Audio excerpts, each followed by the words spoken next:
और बहुत सारे एग्जिट पोल तरह तरह की जानकारी दे रहे हैं। मैं आपके बीच में आपके माध्यम से कुछ बातें रखना चाहता हूं। मैं शुरुआत करता हूं कि जितनी ऊंचाई पर जाकर कटती है पतंग, उतना ही बड़ा होता है उसका पतन। भाजपा कई दोषों के लिए जिम्मेदार है। सामाजिक रूप से भाजपा ने देश में सौहार्द बिगाड़ा, भाईचारा खत्म किया, जाति के खिलाफ जाति, संप्रदाय के खिलाफ संप्रदाय लड़वाया, संविधान द्वारा दिए गए आरक्षण को साजिशन खत्म करने के लिए बेरोजगारों से छल किया, पेपर लीक कराए, देश के लिए आगे बढ़कर लड़ने वालों की बहन बेटियों के लिए जानबूझकर अपने मंत्रियों से अपशब्द कहलवाए, महिलाओं के प्रति अपराध बढ़ाए, मणिपुर हाथरस महिला पहलवान, पिछड़े दलित अल्पसंख्यक व आदिवासियों पर अत्याचार और सबसे खराब व्यवहार किए जाने के लिए रिकॉर्ड बना। आर्थिक रूप से इलेक्टोरल बॉन्ड का ऐतिहासिक भ्रष्टाचार किया।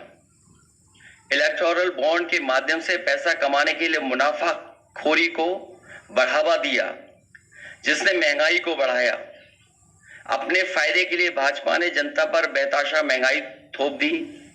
नोटबंदी से व्यापार कारोबार चौपट कर दिया। भ्रष्ट जीएसटी से छोटे दुकानदार तक को मंदी का शिकार बना दिया। किसानों की जमीन हड़पनी चाहिए, काले कानून लाने चाहे, खाद की बोरी की चोरी की, लाभकारी मूल्य नहीं दिया, 35 सालों की सबसे बड़ी बेरोजगारी में देश को धकेला, महंगाई से गरीब को और गरीब बना दिया, अमीरों के अरबों के लोन माफ किए लेकिन किसानों के ऋण के लिए आत्महत्या के लिए मजबूर किया, ब्याज की दरें घटाकर मध्यम वर्ग की बचत को बेकार कर दिया, बैंकों में तरह तरह के चार्ज और पेनल्टी से लोगों के खाते दीमक की तरह अंदर ही अंदर खा गए, बैंक लॉकरों के नाम पर जिम्मेदारी से पल्ला झाड़ लिया, नैतिक रूप से चंदे तक का पैसा खा गए, केयर फंड के नाम के आगे पीएम के नाम का इस्तेमाल करके बाद में हिसाब देने से मना कर दिया, अपराधियों को शामिल करने, उनके कृत्यों पर पर्दा डालना, जैसे मणिपुर में अपने संगी साथियों द्वारा बेटी के साथ मानवीय व्यवहार में, बीएचयू छात्र अभद्रता कांड में, खीरी किसान हत्याकांड में, हाथरस की बेटी के बलात्कार हत्या व कानपुर देहात कांड में जहां मां बेटी को झोपड़ी में जिंदा जलाकर मार डाला, ऐसे अनगिनत उदाहरण हैं। शारीरिक रूप से देखें तो भाजपा लोगों के शरीर स्वास्थ्य से भी खिलवाड़ किया, उसके भी दोषी हैं। भाजपा ने बिना जांच परखे जानलेवा वैक्सीन लगवाई, कमीशन खाकर गलत दवाइयों को पास करके लोगों का जीवन खतरे में डाला। भाजपा पीढ़ियों पर प्रहार की दोषी भी है। मनोवैज्ञानिक रूप से लोगों के दिल और दिमाग में जानलेवा वैक्सीन लगवाने के बाद बीमार होने पर डर बैठा दिया। महिलाओं के अंदर असुरक्षा का भाव घर कर गया। युवा अनएम्प्लॉयमेंट या अंडर एम्प्लॉयमेंट से डिप्रेशन का शिकार हुआ।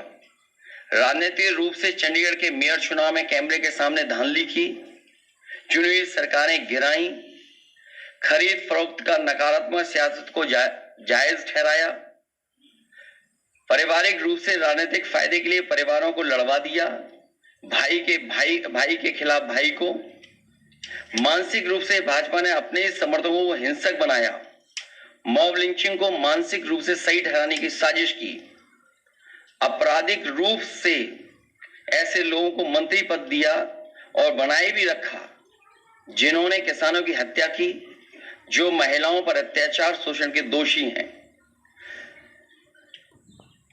न्यायालय तक में अपने लोग पिछले दरवाजे से सेट किए, न्यायाधीशों से खुलकर एक विचारधारा विशेष के लिए बयान दिलवाए, न्यायाधीशों को राजनीतिक पदों पर लालच देकर कानून तक को अपनी भ्रष्ट सोच से मैला कर दिया। यही काम यूनिवर्सिटी, कॉलेज, स्कूलों में किया। नौकरशाही में आयोग खत्म किया। ED, CBI, IT, income tax को सरकार बनाने, बचाने और चलाने के लिए इस्तेमाल किया। झूठे आंकड़ों से देश और दुनिया को छला, जिससे अंतर्राष्ट्रीय स्तर पर भारत को विकासशील देशों की श्रेणी से बाहर करने की बात से देश की शर्मिंदगी झेलनी पड़ी। विदेशों में बैठे भारतीयों को अपमान झेलना पड़ा। दुनिया में डंका बजाने की बात करने वालों का ही ढोल पिट गया। विकास व रोजगार के झूठे आंकड़े देकर ठगा। संवैधानिक रूप से संविधान को पहले कमजोर करने पर बदलकर धीरे धीरे खत्म करने की साजिश ही नहीं, अपने लोगों से शरेआम कहलवाया भी। लोकतांत्रिक रूप से जनतंत्र को मनतंत्र में बदलने का दुस्साहस किया। व्यक्ति को व्यवस्था से बड़ा बनाने और बताने का दुष्प्रचार कर लोकतंत्र की भावना का अपमान किया। चुनाव के नतीजों को कुछ भ्रष्ट मीडिया कर्मी और अधिकारियों की मिलीभगत से बदला भी और आगे भी इस चुनावी घपले को जारी रखने का षड्यंत्र रचा। भाजपा ने इन्हीं सब कारणों से देशवासियों की जिंदगी को खतरे में डाल दिया है।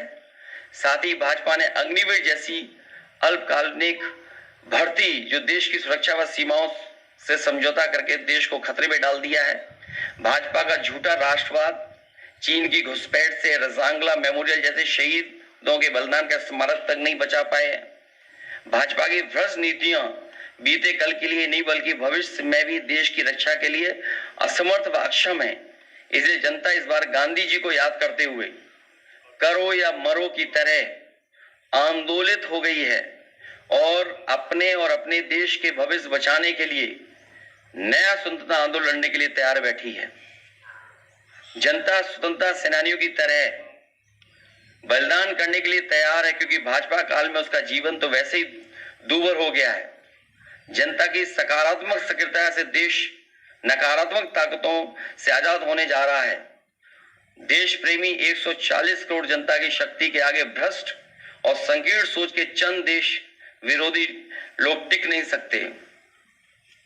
देश का युवा फिर से कफन सर पर बांधकर कह रहा है, मेरा रंग दे बसंती चोला। मैं कहना चाहता हूं, इंडिया की जीत देश और देश की जनता की जीत साबित होगी। जय हिंद। आप सबका बहुत बहुत धन्यवाद।